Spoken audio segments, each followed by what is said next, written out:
Captain Ashok Kharat प्रकरण हे मोठ्या प्रमाणामध्ये चर्चेचा विषय बनलं आहे. कॅप्टन खरात यांच्यासोबत नेत्यांचे देखील व्हिडिओ व्हायरल होत आहेत. मात्र वाटतंय ही व्यवस्थितरित्या नेत्यांची पण चौकशी वगैरे झाली पाहिजे. हे पहा, इन्व्हॉल्वमेंट असेल त्या व्यक्तीच्या, आणि मला असं वाटतं, तुम्हाला माझी विनंती आहे सचिन, की तुम्ही आता त्याला कॅप्टन म्हणू नका. कॅप्टन ही पदवी जी आहे ती फौजमधली आहे. ते आमचं गर्वाचं छाती फुगणारं स्थान आहे. याला कृपया आता कॅप्टन म्हणू नका. तुम्ही इथून पुढं त्याला भोंदू बाबा खरात असाच नामोल्लेख करा. आणि राज्याच्या मुख्यमंत्र्यांनी या ठिकाणी जाहीर केलेलं आहे की ज्याचे कोणाचे इन्व्हॉल्वमेंट याच्यामध्ये असेल त्याला कोणालाही मी सोडणार नाही. 3000 बसचं लोकार्पण झालं. मात्र आपल्या बीड जिल्ह्यातली परिस्थिती पाहायला गेलं तर बसची दुरावस्था पाहायला मिळते. मात्र आपल्या जिल्ह्यामध्ये तशा बस कधी येतील या संदर्भात काही मागणी वगैरे करणार? आता हे बघा, राज्याचे परिवहन मंत्री मागेच आपल्याकडं 5 ते 10 बसेस प्रत्येक, मला वाटतं, डेपोला त्यांनी पाठवलेल्या आहे. बऱ्यापैकी बसेस आल्या आणि आता आणखी ज्या डेपोंच्या डिमांड्स असतील त्या प्रत्येक डेपोला देतील. परिवहन मंत्री राज्याचे 3000 बसेसची ज्यावेळेस घोषणा करतात तर त्या 3000 बसेस सगळ्याच मला वाटतं आगारांना त्या ठिकाणी जातील.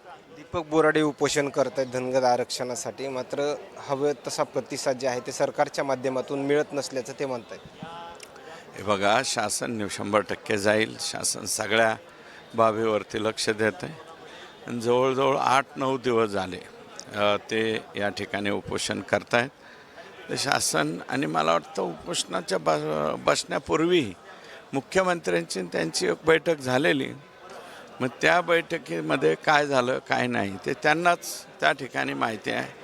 आणि मला वाटतं दीपक भाऊ बोराडे यांनी आता थोडंसं थांबून पुनश्च एकदा समाजामध्ये जाऊन त्या ठिकाणी समाजाची साथ सहकार्य घेऊन पुन्हा एकदा परत या ठिकाणी उपोषणाचा अवलंब करावा. आता यावेळेस मात्र त्यांनी उपोषण सोडलेलं बरं राहील असं मला वाटतं. बीडमधील महिला अत्याचारांचे प्रकरण जे आहेत ते आता कुठं मोठ्या प्रमाणामध्ये उघडकीस येताना पाहायला मिळते. मात्र त्यावरून तुम्हाला काय वाटतं? अत्यंत चुकीचे प्रकरणं त्या ठिकाणी झालेले आहेत. एक सलग 2-3. परळी तालुक्यातल्या एका तांड्यावरती काहीतरी प्रकरण घडलं आहे. बीड तालुक्यामध्ये प्रकरण घडलं आहे. आणखी एकाने. मला असं वाटतं एस-पींनी असे काही गंभीर जे प्रकार इथं घडलेले आहेत त्या सगळ्यावरती कडक ॲक्शन घेतली पाहिजे आणि हे सगळेच्या सगळे लोक आतमध्ये घातले पाहिजे.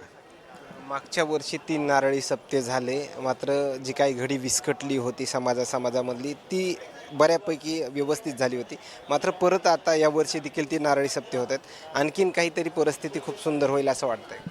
नाही, मागच्या वर्षीचे 3 नारळी सप्ताह ते एकाच तालुक्यामध्ये वगैरे आलते. नारळी सप्ताह ज्या त्या पद्धतीने आपापल्या संस्थानाचं त्या ठिकाणी चालू राहतो. त्याच्यामध्ये कुठे जात भेद वगैरे असं पाहायला मिळत नाही. त्याचा खूप काही परिणाम जो आहे तो पॉझिटिव्ह.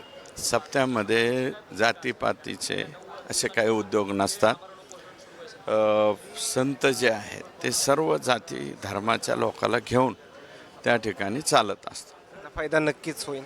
100% होईल. सप्त्याच्या बाबतीत कोणत्याही गडाच्या बाबतीत कुणाचंच काही दुमत नाही. धन्यवाद. या ठिकाणी पाहिलं गेलं तर सुरेश धस यांच्या आलेल्या प्रतिक्रिया. मात्र आणखीन काही नवीन अपडेट्स मिळतील का हेही पाहणं तेवढंच महत्त्वाचं ठरणार आहे. कॅप्टन खरात प्रकरण असो किंवा आणखीन ज्या विषयावर आपण चर्चा केली त्या विषयासंदर्भात त्यांच्या आलेल्या प्रतिक्रिया मात्र काय सांगून जातात हे नक्कीच समजलं असेल. Cameraman Umakant फडसोबत Sachin Munde, सूर्यज media, Mumbai.